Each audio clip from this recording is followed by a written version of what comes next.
Shalom, shalom, my Havarim. Greetings, my YouTube mishpah. What's up, my people? And welcome back to Bible to Bicycle SUPERCUTS. My name is Will, and I'm an aspirant follower of Yeshua HaMashiach. You might call him Jesus Christ. A Bible to Bicycle SUPERCUTS is where we take a look at a particular subject or topic within the pages of or surrounding the Bible, and then I go out so you don't have to, and I gather up all the varying and oftentimes opposing viewpoints, ideologies, philosophies, teachings, and preachings of various theologians, scholars, philosophers, teachers, and preachers. Then I bring that all together and I chop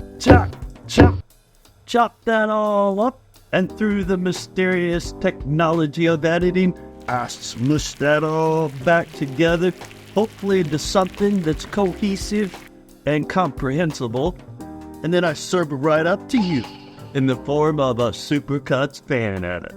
And in this here little video, we're going to be taking a look at the core question to any belief, and that is a belief in God. I know, seems simple on the surface, doesn't it? Either you believe in God or you don't believe in God, right? Well, maybe it's not that simple. I reckon there's folks out there that's got different viewpoints on God and their belief, and that's what we're going to take a look at in this here little video, featuring three powerhouses. Starting with Jordan B. Peterson, renowned psychologist and an amazing speaker, author of numerous books. If you don't know who Jordan Peterson is, well, crawl out from underneath that rock and Google it.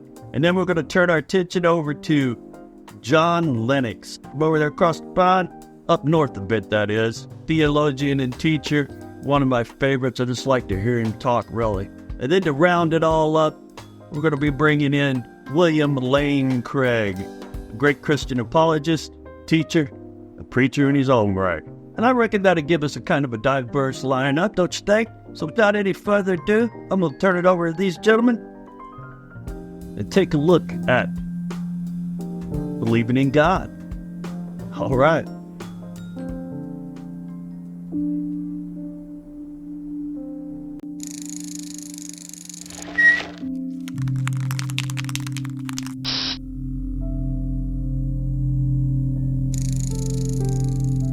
Do I believe in God? And I don't like that question. I believe in God. I believe in the supernatural God who created the heavens and the earth. I believe in a God who holds the heavens and the earth in existence. I believe that on the basis of rational evidence. I can't figure out why I don't like the question exactly. I had three sort of burgeoning hypotheses. One was, it's none of your damn business. That's the first one. So it's like a privacy issue. Like, it seemed to me to be a question that was too private to be answered properly. And so, you could consider that a cop-out. Maybe it is. And then another one was, what do you mean by believe?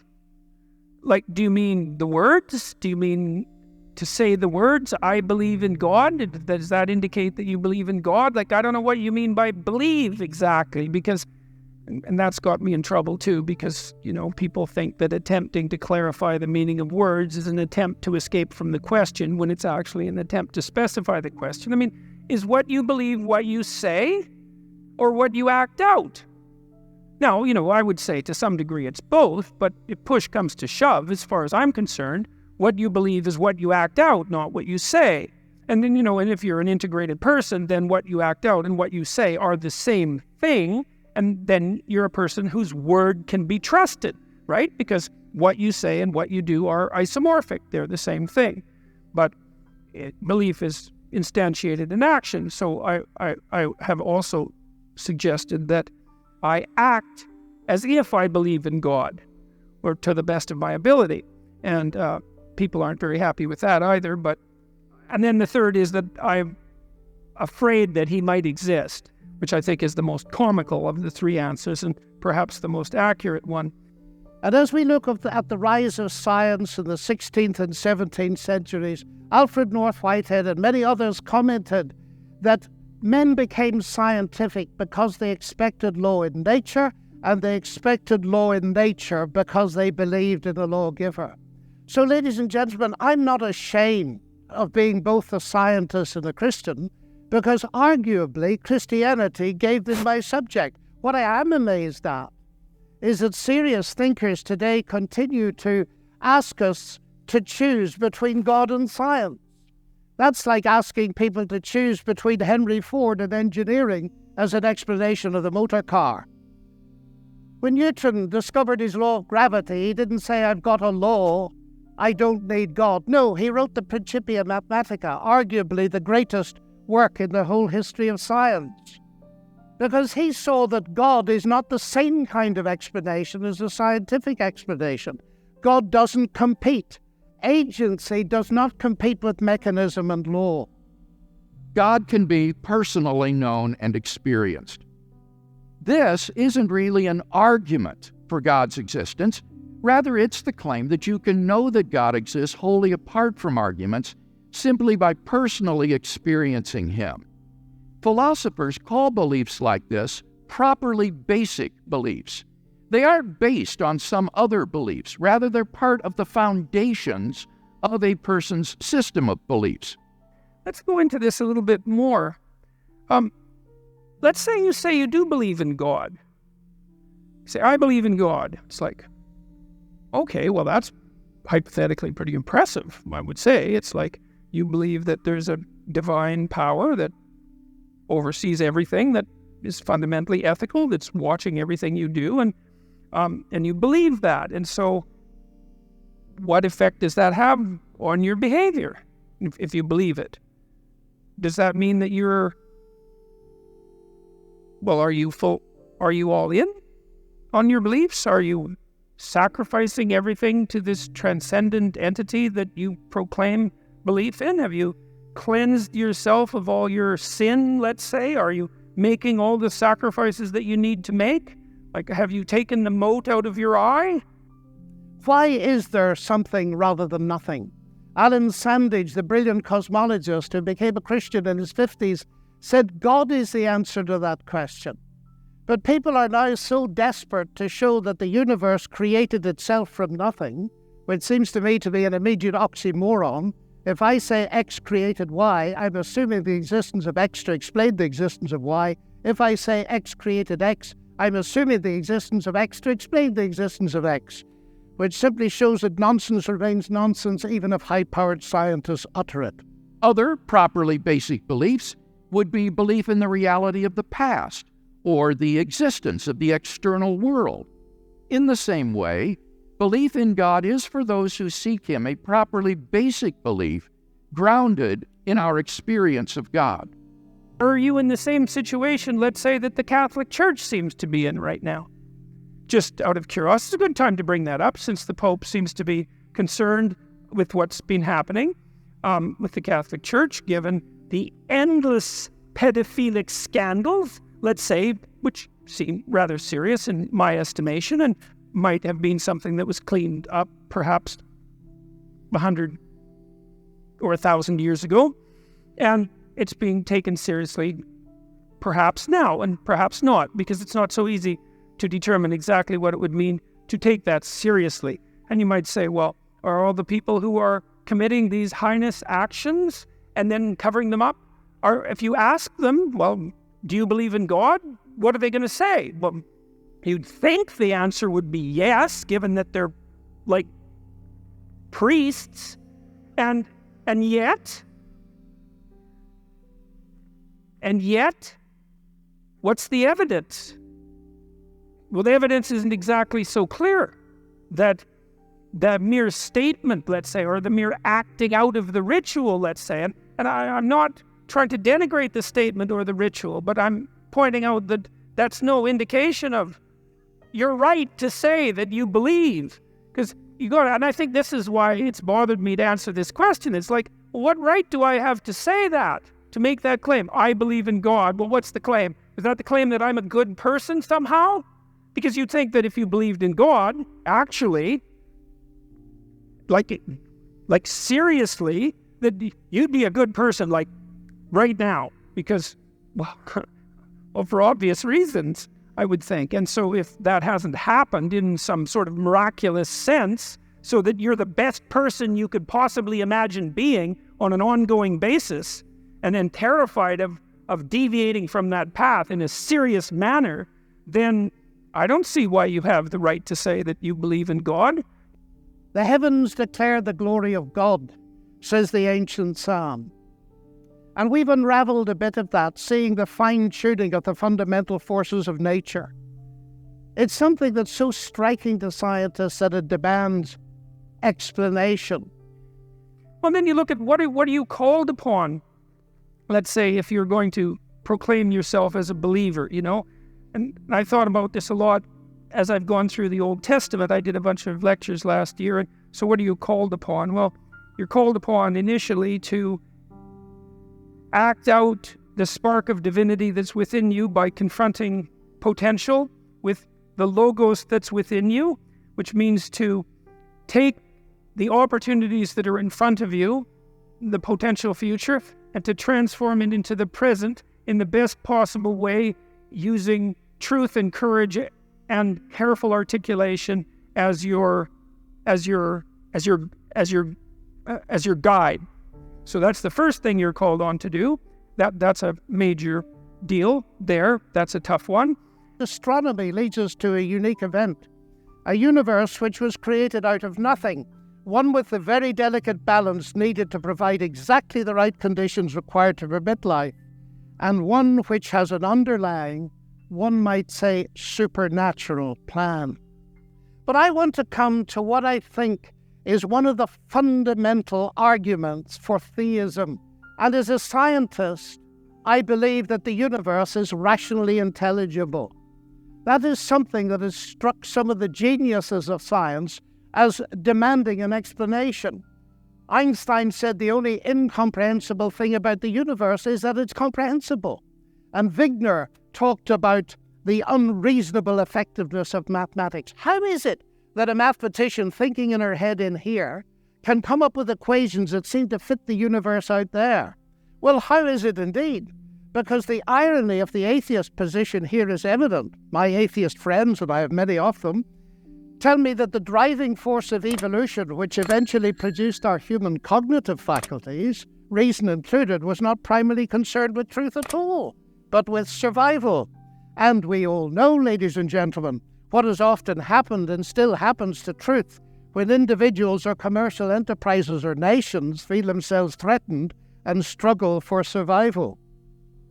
The leading philosopher Alvin Plantinga of Notre Dame says if atheists are right that we are the product of mindless, unguided natural processes, then they have given us strong reason to doubt the reliability of human cognitive faculties, and therefore inevitably to doubt the validity of any belief that they produce, including their atheism. Their biology and their belief in naturalism would therefore appear to be at war with each other in a conflict that has nothing at all to do with God. Yet my atheist friends still insist that it is rational for them to believe that the evolution of human reason was not directed for the purpose of discovering truth. And yet it is irrational for me to believe that human reason was designed and created by God to enable us to understand and believe the truth. Curious logic. Now, if this is so, then there's a danger that arguments for God could actually distract our attention from God himself. And then the second is to make the proper sacrifices. That's the Cain and Abel story. Is like you want something, you genuinely want it, you want to set the world straight, then you let go of what's necessary and you pursue. You let go of what isn't necessary, no matter what it is, and then you pursue what's necessary, and then maybe you sacrifice your children to God. That was the story. That's one of the next stories that comes up, of course, and you think, well, that's pretty damn barbaric, and the way the story's laid out, of course it is, but that isn't exactly what it means. It means that what you try to do when you raise children is that you try to do everything you can to impress upon them by imitation and by instruction and by love and by encouragement, that they are crucial beings in the world whose ethical decisions play an important role in shaping the structure of reality itself, and that they have the moral responsibility to do that. And you get your ark in order, that's your family, let's say, so that when the storms come, you can stay above water for the 40 days of flooding, and you're capable of leading your people through the desert when the desert makes itself manifest, and you can escape from tyranny properly because you're wise enough to see it, and you take the full burden of being on yourself, all the suffering that's part and parcel of that. You accept that voluntarily, let's say, and you do everything you can to confront the malevolence that's part of you and that's part of the state and that's part of the world. And you make a garden around you. That's the paradise, a walled garden. It's a walled, well-watered place, so the forces of nature and society exist together in harmony, and you place your family in that so that they can live properly. And you treat your enemy as if he's yourself, and the same with your brother. And, well, then you can say, maybe then you have the right to say that you believe in God. By contrast with that, biblical theism asserts that ultimate reality is personal and intelligent, and the reason science works, and this was the motivating force that drove the great pioneers of science, is that the universe out there and the human mind in here that does the science are ultimately the product of the same intelligent divine mind. Human beings are made, we are told, in God's image. And that means that science can be done. That makes infinitely more sense to me as a scientist than atheism does. The Bible promises, draw near to God, and He will draw near to you. You know, there's a line in the New Testament that Christ himself says. Two of them, I should read them too, because they're very relevant to this. I guess I could paraphrase them. A rich man comes up to Christ and says, good leader, good Lord. And he asks him a question about how it is that he should be a good person. And Christ says, don't call me good. There's no one that's good but God. And, you know, that's worth thinking about. I mean, now let me come briefly to ethics. Ethical behavior, like rational behavior, of course, does not itself require religious belief. This is consistent with the fact that humans are created in God's image as rational moral persons. But just as I suggest that rationality cannot be explained without the existence of God, so I dare to suggest that the existence of morality cannot be explained either. As modern science sprang from Judeo-Christian sources, so did the concept of human equality. Listen to atheist Jürgen Habermas, arguably one of Germany's leading intellectuals.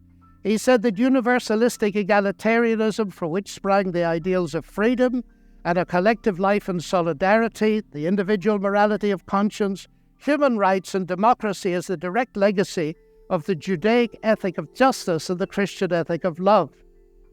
This legacy, substantially unchanged, has been the object of continual critical appropriation and reinterpretation.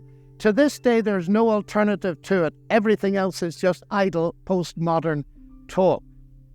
And it seems to me he's hitting the core of something important, because the value of a human being on which such egalitarianism rests is based not on what the human being can do, but what she's made of, or how she's made in God's image.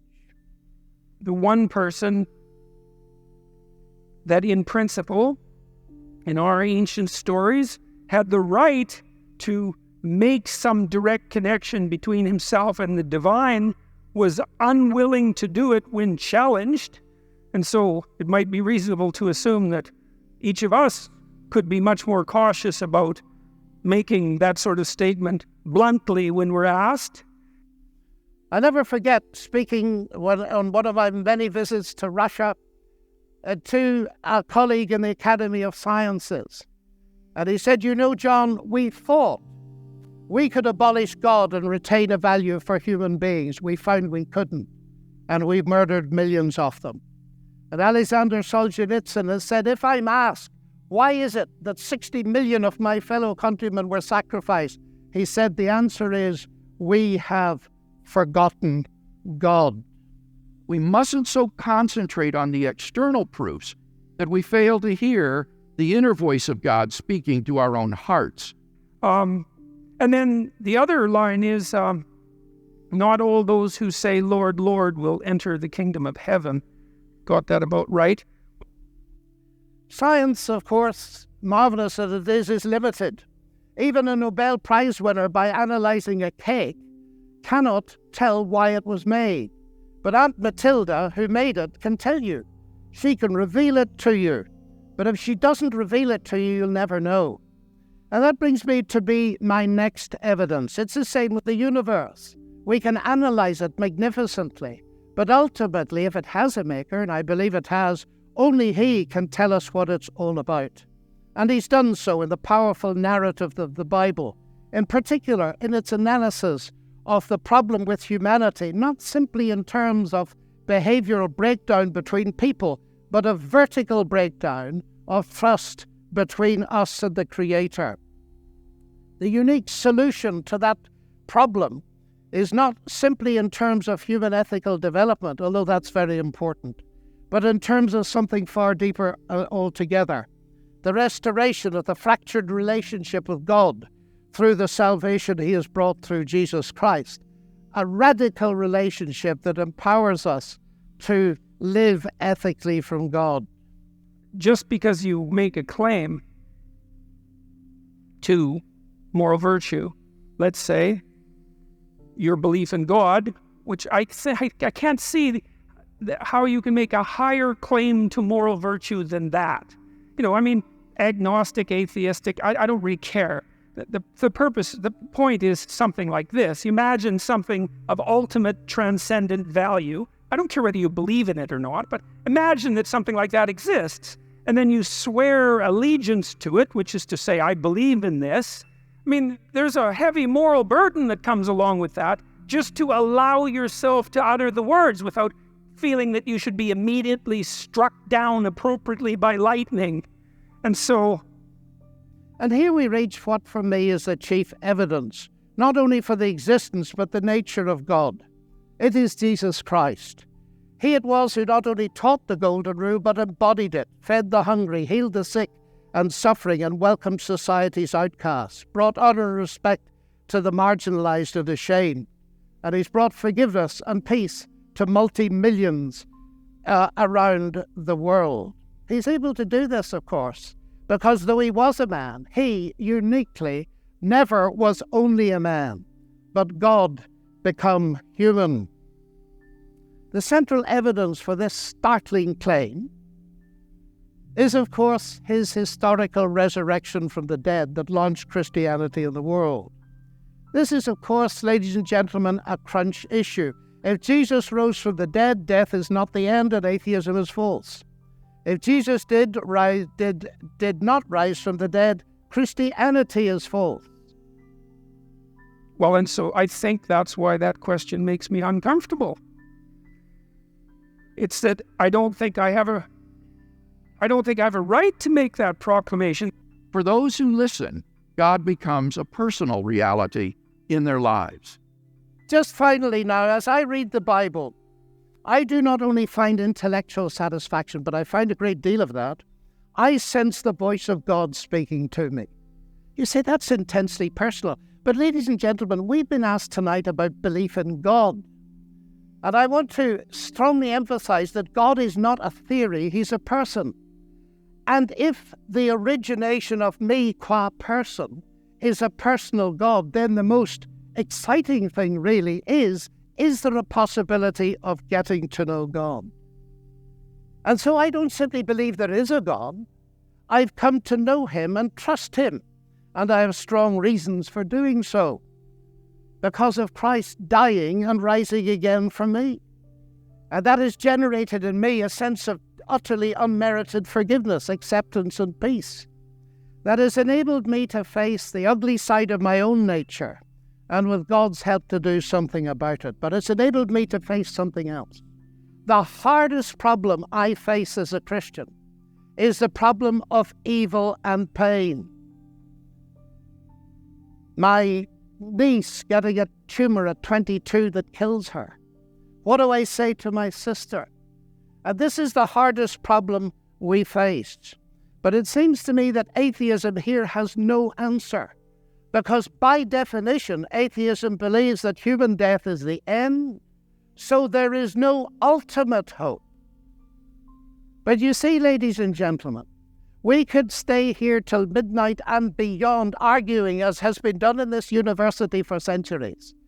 What a good God should, might, would, could, if not, possibly might, just could he not have done, and we'll get nowhere. So it seems to me there's another question we can ask, and it's this. Granted that life presents us with a double picture. We see some beautiful things. We see some ragged edges. We see hurt and pain, and we see joy. How can we come to terms with that? And it seems to me here is no simplistic answer, but a window into an answer, and it's this. If it is actually true that Jesus is, as I believe him to be, the Son of God, then we can ask the question, what is God doing on a cross? And the answer comes back at the very least. God has not remained distant from our human suffering, but has become part of it. And the other side of that is this. Because Jesus rose from the dead, he is going to be the ultimate judge. Now here's an irony, because atheism has no ultimate hope of justice by definition. The vast majority of people in the history of the world have died without justice and will die without justice. And if death is the end, then of course they have no hope of ultimate justice. But the promise in the New Testament, guaranteed by the resurrection of Jesus, is that he is to be the judge in the coming day. So, ladies and gentlemen, those are some of the reasons why I believe that God is real and worthy to be trusted. Thank you. Well, there you go. I don't really got a lot to add to that one. I mean, everybody's got their views. I like how Jordan's wrestling with it still to this day. But I think, judging from a lot of the videos I've seen recently and the content that he's been creating, I think he's on the right side. I think he's getting there. I wouldn't say we agree 100%, but I don't agree with 100% with any of these folks. But I do agree that Yeshua HaMashiach, Jesus Christ, is the only way to the one true God. And that's the God I believe in. The God of gods, the uncreated creator of all creation, the Most High. Looking forward to that fellowship down there in them comments down below. And then while you're down there, if you're not already, why not hit that little subscribe button down there? Give us a little love with that thumbs up. And of course, make sure you hit that share button and share this here little video with any friends or family members that you might have that you think might benefit from or enjoy watching this video. I know this one was a little different. There was no aliens or half-breed giants or UFOs this time around. Thought we'd just take it back to the basics. That belief in God. I hope you enjoyed this here little video, and I hope to see you here next time. And until next time, remember, Yeshua, Jesus loves you. So do I. Now get off of here. Go ride your bike. Well, we're getting some of that hurricane weather right now, so maybe not. But definitely read your Bible.